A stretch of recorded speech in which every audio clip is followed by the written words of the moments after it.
Ngayong araw, sasaksihan natin kung paano ang isang bawal na pag-ibig na nagsimula lang sa lihim na palitan ng mensahe ay nauwi sa isang malamig na plano para burahin ang isang tao sa mundo. Ito ang madilim na kwento ni Muching at Xiachang.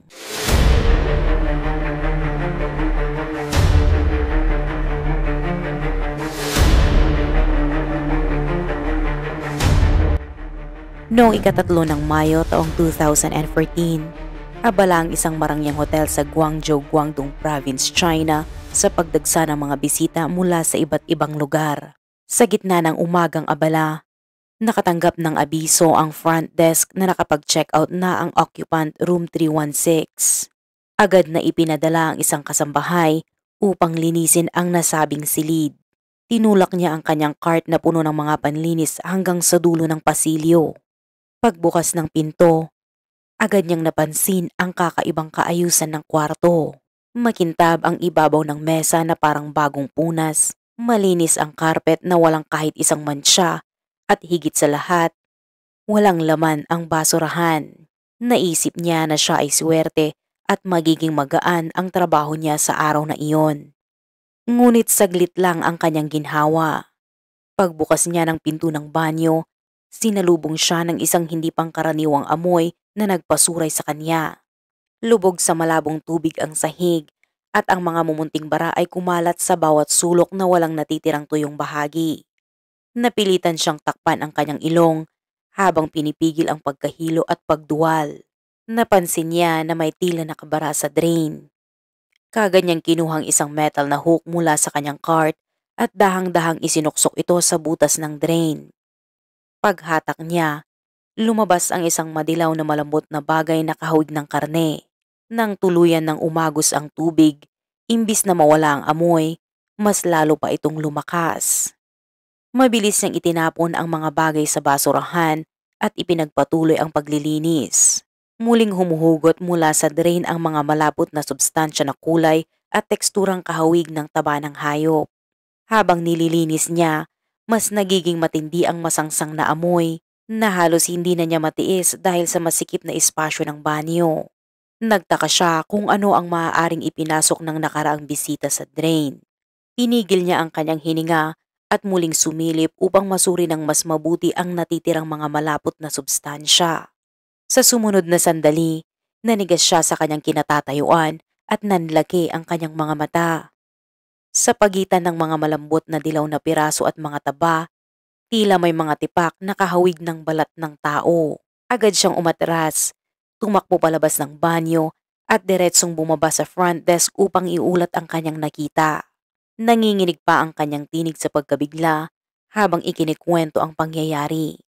Pagkarinig ng ulat, biglang nagbago ang ekspresyon ng empleyado sa front desk at agad nitong dinampot ang telepono upang tumawag ng pulis. Ang dating tahimik at maginhawang paligid ng hotel ay bigla na lamang napalitan ng mabigat na tensyon. Makalipas ang ilang sandali, bumasag sa katahimikan ng hapon sa Guangzhou ang malalakas na tunog ng sirena. Sunod-sunod na dumating ang mga sasakyan ng pulis sa harap ng hotel. Mabilis na pumasok ang mga investigador, kasunod ang mga forensic expert na may dalang espesyal na kagamitang pambista. Dinala sila ng kabado at tensyonadong front desk staff sa ikatlong palapag patungo sa room 316. Pagbukas ng pinto, bumungad ang matinding amoy na nagpangilo sa lahat ng naroon. Tumuloy agad ang mga forensic experts sa banyo na itinuturing na sentro ng insidente. Isa-isa nilang kinuha ang mga madidilaw na malapot na substansya at inilagay sa mga evidence bag. Matapos suriin, nagbigay ng paunang pahayag ang hepe ng forensic team na may mga katangian umano ang mga sample na tugma sa tissue ng tao. Sa puntong iyon, malinaw na lumulutang ang anino ng isang posibleng krimen sa loob ng hotel. Sa masusing pagsusuri, natuklasan din ang bahagyang bakas ng dugo sa gilid ng pinto at dingding ng banyo. Maliit man ang mga bakas na ito, sapat na upang magbigay ng matinding hinuha sa mga investigador kung anong uri ng pangyayari ang maaaring naganap sa silid na iyon. Kasunod nito, nagsagawa ang mga pulis ng isang masusing paghahalughog sa loob ng silid. Mula sa ilalim ng kama hanggang sa likod ng mga kortina, Mula sa loob ng aparador hanggang sa mga sulok ng mesa sa sala, bawat bahagi ay maingat na sinuri. Gayunpaman, bukod sa banyo, tila walang ibang bagay sa silid. Para bang maingat na binura ng dating occupant ang lahat ng bakas ng kanilang presensya.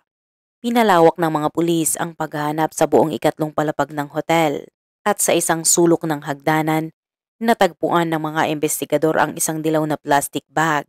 Sa unang tingin ay karaniwan lamang ito gaya ng isang ordinaryong basura sa bahay. Ngunit nang kanilang buksan ang maluwag na pagkakatali nito, kumawala ang masangsang na amoy at lumitaw ang mga piraso ng laman na iba-iba ang laki at maliliit na tipak ng buto. Napayanig ang lahat ng mga nakasaksi sa laman ng plastik. Sa pinalawak pang investigasyon, sinuri ng mga detective ang bahaging likuran ng hotel kung saan matatagpuan ang kusina. Doon, katabi ng malalaking industrial garbage bin, natagpuan nila ang ilang maingat na nakataling itim na plastic bag. Sa loob nito, may mga bahagi ng katawan, mula sa iba't ibang laki ng piraso ng laman hanggang sa maayos na pagkakaputol ng mga buto. Sa isa sa mga bag, natagpuan pa ang tila bahagi ng dibdib ng tao. Sa puntong iyon, unti-unti nang lumitaw ang tunay na kalagayan ng kaso. Isang mabigat na krimen ang naganap sa room 316. Hindi lamang pagpatay ang nagawa ng salarin, kundi nagawa pa nitong paghiwa-hiwalayin ang katawan ng biktima na malinaw na may layuning burahin ang lahat ng ebidensya. Ang ganitong paraan ay nagpapahiwatig na ang may gawa ay hindi basta-basta, kundi may kaalaman kung paano umiwas sa mga investigasyon. Gayunpaman, matapos masuri ang bawat sulok ng hotel, bigong matagpuan ng mga pulis ang ulo at mga buto ng binti ng biktima. Isang detalyeng lalong nagdagdag ng misteryo at hinala sa kaso. Ang pinakamahalagang hakbang ngayon ay tukuyin kung sino ang biktima. Sinuri ng pulis ang record ng pag-check-in sa room 316 at natuklasang nakarehistro ito sa pangalang Yang Muching, 28 taong gulang mula sa Yunnan. Ayon sa computer system ng hotel, dumating siya noong ika-30 ng Abril at umalis noong umaga ng ika-3 ng Mayo, ang mismong araw ng insidente. Subalit, humarap sa balakid ang investigasyon nang matuklasan na hindi sumasagot o palaging naka-off ang nakatalang numero ng telepono ni Muching. Sa puntong ito, sumibol ang nakakakilabot na hinala. Maaari kayang si Muching mismo ang naging biktima? Kinuha ng mga pulis ang CCTV footage kung saan makikita si Muching na dumating sa hotel noong 9:12 ng gabi. Mag-isa siyang pumasok, nakasuot ng puting blouse at asul na palda at may dalang dalawang bag.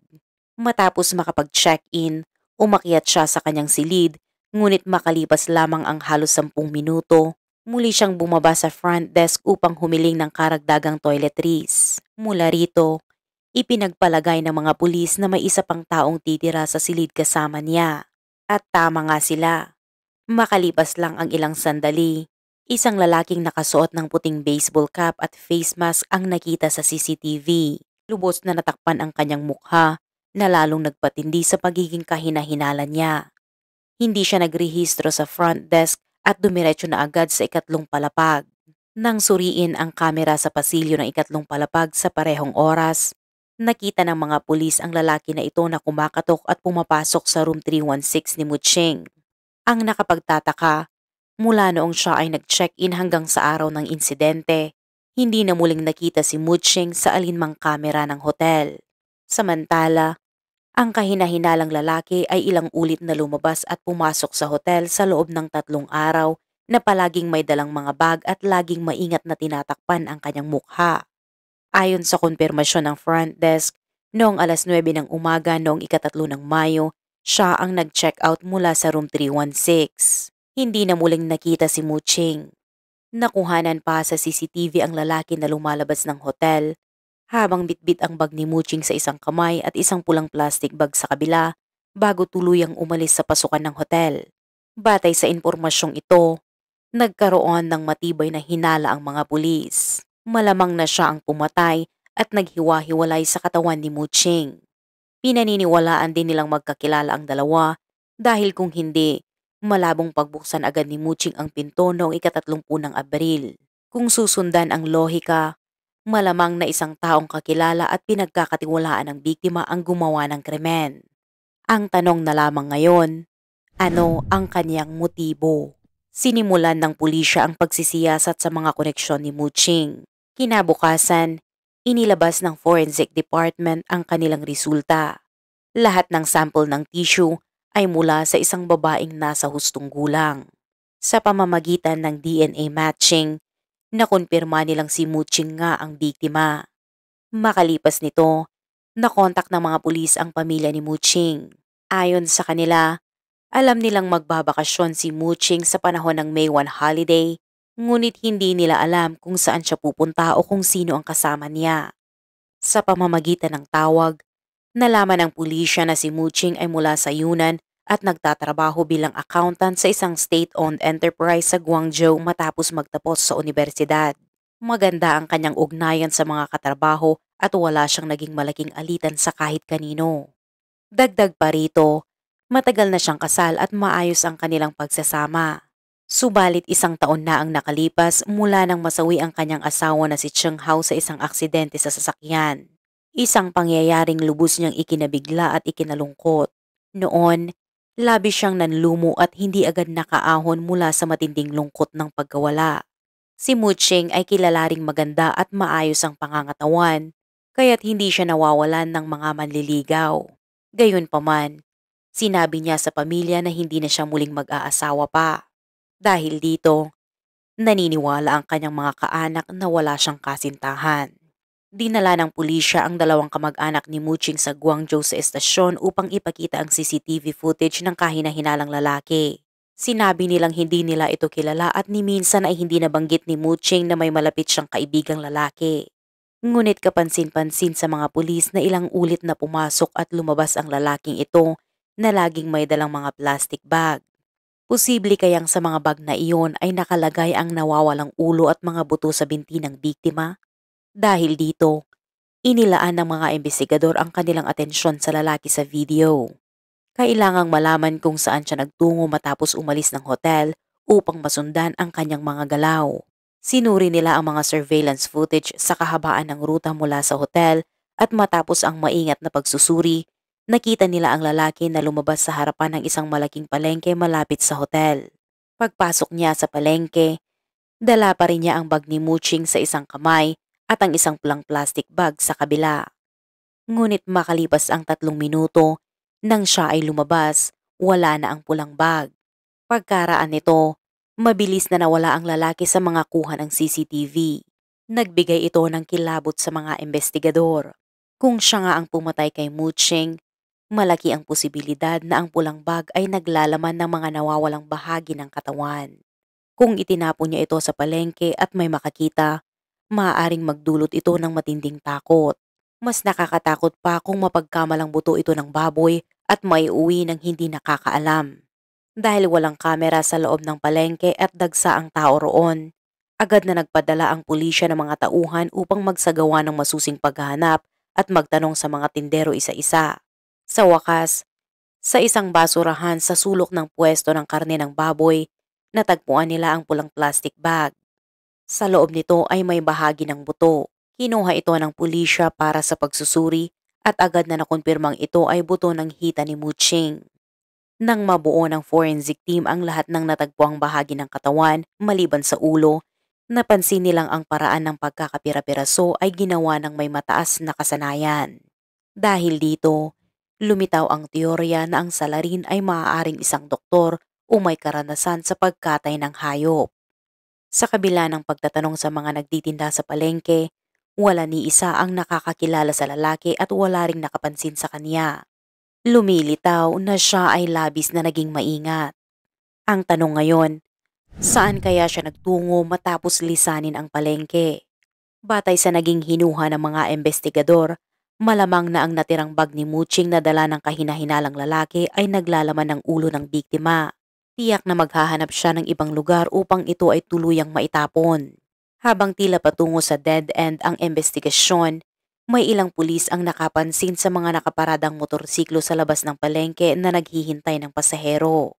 Ipinakita nila sa mga driver ang larawan ng lalaki mula sa surveillance footage at sa kanilang gulat, Isa sa mga motorcycle taxi driver ang nagsabing nakilala niya ang taong iyon noong ika-3 ng Mayo. Upang matiyak ang katumpakan, pinatingnan nilang mabuti ang larawan sa driver at agad nitong nakumpirma. Ayon sa kanya, natatandaan niya ang taong iyon dahil kakaiba ito sa oras na iyon. Mainit na sa Guangzhou tuwing buwan ng Mayo, ngunit nakasuot pa rin ito ng sombrero at maskara na lubusang tumatakip sa kanyang mukha. Ang isa pang dahilan kung bakit tumatak sa alaala ng driver ang taong ito ay ang pagiging galante nito sa bayad. Sinabi ng lalaki na pumunta siya sa Shinfeng Village at pagdating doon, binayaran niya ng 100 yuan, humigit kumulang $15 at sinabing huwag nang ibigay ang sukli. Dahil sa mahalagang impormasyong ito, agad na nagtungo ang pulisya sa Shinfeng Village. Sa kanilang pagtatanong, nalaman nilang may pasilidad doon para sa pagproproseso ng basura at posibleng iyon ang lugar na balak na pagdalhan ng salarin sa ulo ng biktima. Tahimik at payapa noon ang Shinfeng Village na isang maliit na bayan sa gilid ng Guangzhou. Ngunit sa isang maliit na hotel doon, natunton ng mga pulis ang misteryosong lalaki mula sa CCTV footage. Sa kanilang pagkabigla, nang arestuhin siya ay hindi ito nagpakita ng kaba o di kaya pagtutol. Sa halip, nanatili ang malamig na ekspresyon sa kanyang mukha. Isang bagay na nagpatindi sa pag-iingat ng mga investigador. Sa silid ng interogasyon, unti-unting lumitaw ang pagkakakilanlan ng sospek. Siya si Jiang Jian, 35 taong gulang mula sa Guangdong na may madilim na nakaraan. Nakulong siya ng 5 taon dahil sa kaso ng panloloob. Pagkalaya, naging mahirap para sa kanya ang makahanap ng trabaho at walang gustong kumuha ng isang ex-convict. Ngunit kalaunan, nakapagtrabaho siya sa isang slaughterhouse. Para sa kanya, pansamantalang hakbang lang ang trabahong iyon dahil hindi sapat ang maliit na kita para matugunan ang kanyang ambisyon. Hanggang sa dumating ang isang pagkakataon na nagbago ng lahat. Mula sa pagiging ordinaryong butcher, naging isang bayarang mamamatay tao siya. O gaya ng malamig niyang tawag dito, isang paid worker. Nang tanungin kung paano niya pinira-piraso ang katawan ng biktima, sinagot niya ito ng kaswal na parang karaniwang gawain lamang. Ayon sa kanya, nakatulong ang kanyang karanasan sa slaughterhouse upang mas maging madali ang proseso. Ang kawalan niya ng emosyon sa bawat salita ay nagpapakita ng isang taong sanay na sa kasamaan. Ngunit sa likod ng malamig na anyo na iyon, ay may matalim pala na pag-iisip. Sa unang interogasyon, maingat na itinanggi ni Jiang Jian ang anumang koneksyon kay Mu Qing. Aminado siyang inutusan lamang siyang pumatay, ngunit nang tanungin kung sino ang nag-utos, maingat niyang iniwasan ang direktang sagot at sinabing hindi niya kailanman nakilala ang nagbayad sa kanya. Kitang-kita ng mga pulis na nagsisinungaling lang siya at dahil ayaw nila ng paikot-ikot ang usapan, nagsagawa sila ng masusing investigasyon sa kanyang nakaraan. Dito, natuklasan nila ang isang nakakagulat na koneksyon. 1 taon bago ang kasong ito, namatay sa aksidente sa kalsada ang asawa ni Mu Qing na si Cheng Hao. Ang mas nakakamangha, ang driver na nakabangga ay may parehong pangalan ng sospek ngayon, Jiang Jian. At hindi lang basta kapangalan, kundi siya rin ang taong kasalukuyang hawak ng pulisya. Makalipas ang ilang araw mula sa pagkamatay ng asawa ni Mu Qing, nakatanggap si Jiang Jian ng bank transfer na 300,000 yuan, humigit kumulang $45,000 mula mismo kay Mu Qing. Sa puntong iyon, mas naging komplikado ang kaso. Ipinapahiwatig nito na ang aksidenteng pumatay sa asawa ni Mu Qing ay maaaring sinadya. Posible kayang mismong si Mu Qing ang umupa kay Jiang Jian upang patayin ang kanyang asawa at makalipas lang ang 1 taon, siya naman ang naging biktima ng taong minsang inupahan niya. Ngunit ang tanong, para kanino naman siya nagtatrabaho ngayon? Dinala ng mga pulis ang mga ebidensyang nakalap mula sa insidente ng aksidente sa sasakyan upang muling ipanayam si Jiang Jian. At matapos ang ilang oras ng masinsinang pagtatanong, tuluyan ng bumigay si Jiang Jian. Alam niyang kapag napatunayang may kinalaman siya sa 2 kaso ng pagpatay, mas mabigat ang parusang haharapin niya. Kaya't agad niyang inilahad ang buong katotohanan at umaasang makakakuha siya ng mas magaan na sintensya. Ayon sa kanyang pahayag, Magkaugnay daw ang dalawang kaso at nakakagulat ang kanyang revelasyon. Aminado si Jiang Jian na ang aksidente 1 taon na ang nakalipas ay hindi totoong aksidente. Noong panahong iyon, binayaran siya ni Mu Qing ng 300,000 yuan upang banggain at patayin ang asawa nitong si Cheng Hao. Ipinahayag ni Jiang Jian na inupahan siya ni Mu Qing dahil may karelasyon itong iba at natuklasan iyon ng kanyang asawa. Ayon pa sa kanya, ang kasintahan ni Mu Qing ay si Xia Chang, isang 43 anyos na opisyal ng pamahalaan sa Guangdong. At ang taong nag-utos na patayin si Mu Qing ay si Xia Chang mismo. At pareho rin ang halagang ibinayad sa kanya, 300,000 yuan. Tinanggap ni Jiang Jian ang pera at hindi na nag-usisa pa tungkol sa motibo ni Xia Chang. Sa huli, buong detalye niyang ikinumpisal ang nangyari sa dalawang pagpatay. Noong gabi ng 30 ng Abril, nagtungo si Jiang Jian sa hotel na tinutuluyan ni Mu Qing, dala ang address na ibinigay ni Xia Chang. Diretso siyang umakyat sa 2 palapag at nang buksan ni Mu Qing ang pinto at makita siya, bagamat may halong pagdududa, pinapasok pa rin niya ito. Subalit pagtalikod ni Mu Qing, agad siyang sinakal ni Jiang Jian mula sa likuran hanggang sa mawalan ito ng buhay. Pagkatapos, ginamit niya ang dalang kutsilyo upang paghiwa-hiwalayin ang katawan. Ang ilang bahagi ay itinapon niya sa imburnal, habang ang iba naman ay inilagay sa mga plastik na supot at ikinalat sa iba't ibang lugar. Maging ang isang buto ng binti ay sinadya pa niyang ihulog malapit sa isang pwesto ng karne ng baboy sa pamilihan na madalas niyang puntahan upang lituhin ang mga investigador. Matapos ang interogasyon kay Jiang Jian, agad na binalak ng mga pulis na arestuhin si Xia Chang. Sinubaybayan nila ang pang-araw-araw nitong galaw at nag-abang malapit sa kanyang tirahan. Nang lumabas ito sa likurang pinto matapos ang kanyang trabaho, biglang sumugod ang ilang nakasibilyang opisyal at matagumpay siyang naaresto. Sa harap ng matibay na ebidensya, hindi na niya naitanggi ang mga paratang at tuluyan niyang inamin ang lahat ng kanyang ginawa. Nagsimula ang lahat 3 taon na ang nakararaan sa isang tila walang saysay na pagkikita. Sa isang biyaheng pangnegosyo, unang nasilayan ni Xia Chang si Mu Qing. Isang babaeng nasa kalagitnaan ng 20s, 15 taon na mas bata sa kanya, may taglay na kabataan, kagandahan at nakakabighaning ngiti. Mula sa unang sulyap, tila nag-alab sa kanyang kalooban ang matinding pagnanasa na kalaunan ay hindi na niya nakontrol. Gamit ang pagiging bihasa sa pakikipagkapwa, nakakuha siya ng paraan upang kunin ang numero ni Mu Qing at nagsimula ang mga usapang may bahid ng malalabong pahiwatig. Hindi rin inosente si Mu Qing sa ganitong uri ng sitwasyon. Agad niyang naunawaan ang ibig sabihin ng mga salita ng lalaki. At mula rito, nagsimula ang isang mapanganib na laro. Palihim na mga mensahe, pagpapalitan ng mga reklamo ukol sa hindi masayang buhay may asawa, hanggang sa mauwi ito sa mga pribadong pagkikita at tuluyang maging magkarelasyon. Mahigit 1 taon ang lumipas nang matuklasan ni Cheng Hao, asawa ni Mu Qing, ang kanilang ugnayan.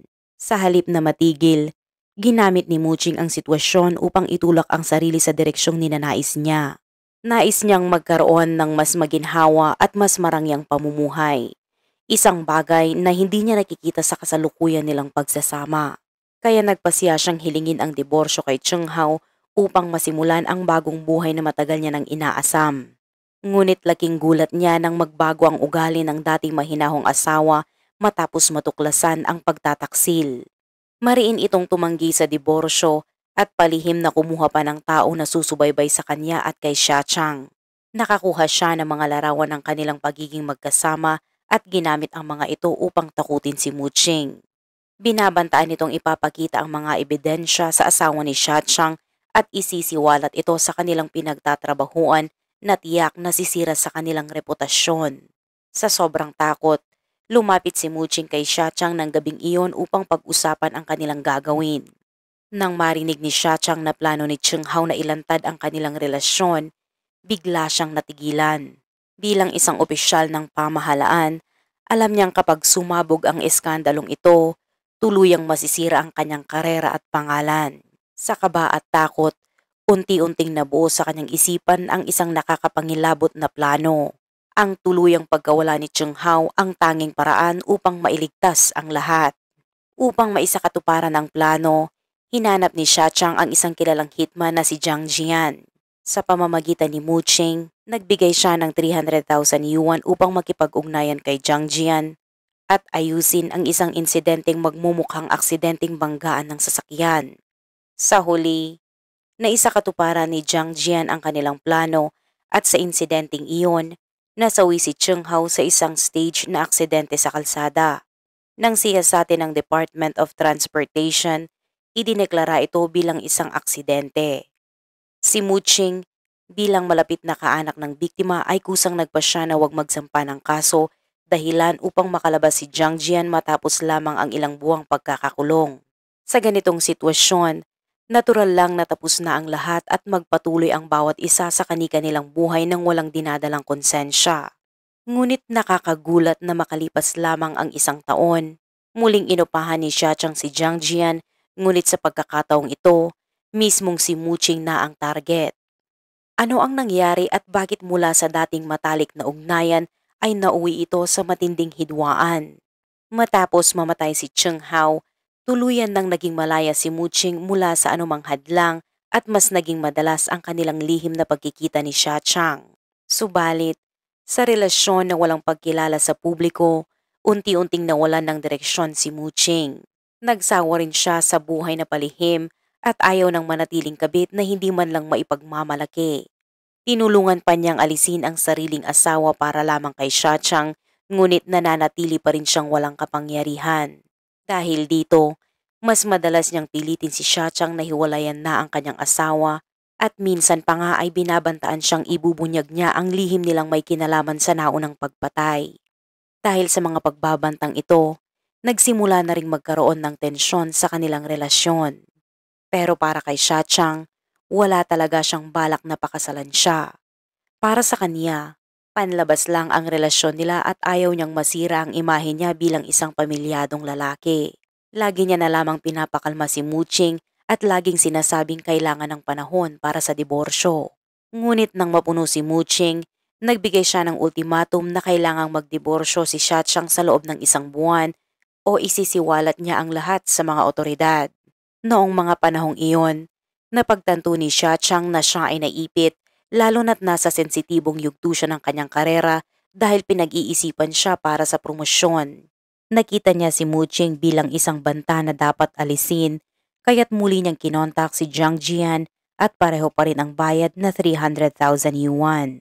Nag-imbento siya ng kwento tungkol sa diborsyo at niyaya si Mu Qing na magdiwang ng bakasyon sa ika-1 ng Mayo at lihim na ibinahagi ang plano kay Jiang Jian. Pagsapit ng gabi ng ika-30 ng Abril, dumating si Mu Qing sa hotel ng may pananabik at iniisip na magsisimula na ang bago niyang buhay. Ngunit hindi niya alam na matapos ang tawag na iyon, hindi bagong bukas kundi kamatayan ang sasalubong sa kanya. Sa loob lamang ng 20 minuto, siya ay napatay, kasama ang kanyang mga pangarap at naiwan ang isang krimeng inakala ni Xiaochang at Jiang Jian na walang makakadiskubre. Nang mabunyag ang buong katotohanan sa investigasyon, natahimik ang silid ng interogasyon. At nang tanungin ng pulisya si Xiaochang kung mayroon pa siyang nais sabihin, inasahan nilang magpapakita siya ng pagsisisi, ngunit ngumiti lamang ito ng malamig, itinaas ang kanyang ulo at ibinato ang sisi sa iba. Mariin niyang sinabi na kung hindi siya nilapitan at inakit ni Mu Qing, hindi mangyayari ang insidenteng iyon. Si Mu Qing daw ang may kagagawan ng lahat. Puno ng galit at hinanakit ang kanyang tono na parabang siya pa ang biktima ng kapalaran. Noong 2015, nagsimula ang paglilitis sa kaso ni Mu Qing. Itinuring ng korte na sobrang bigat ng kasong ito.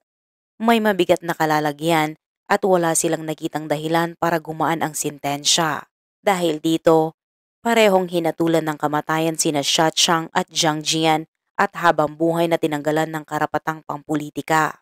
Sa pagbagsak ng martilyo ng hukom, parang umalingaw-ngaw ang tinig ng hustisya na tuluyang nagsara sa kasong ito. Ang dalawang magkasunod na pag-upa ng mamamatay tao sa kasong ito ay parang isang krimeng drama sa totoong buhay. Ito ay nakakabagabag at nagpapaalala ng kadiliman at komplikasyon ng pagkatao. Kung tutuusin, Kahit sa kathang isip, bihira ang ganitong matinding pangyayari, ngunit nangyayari pa rin ito sa tunay na buhay. Si Cheng Hao, na sa halip na tanggapin ang hiwalayan ay pinili ang pambabanta at nauwi sa kanyang sariling kamatayan. Si Muching naman, na hinabol ang tinatawag na pag-ibig ay gumamit ng marahas na paraan para alisin ang hadlang, ngunit siya mismo ay napatay ng kanyang sariling minamahal. Si Jiang Jian na walang puso at walang pagpapahalaga sa buhay ng tao, ay tiningnan ito bilang kalakal na maaaring pagkakitaan. At si Xia Chang, na puno ng kasakiman at pita, ay 2 beses na nag-upa ng mamamatay tao, ngunit laging umiiwas sa pananagutan hanggang sa tuluyang lamunin ng sarili niyang ambisyon at kalupitan.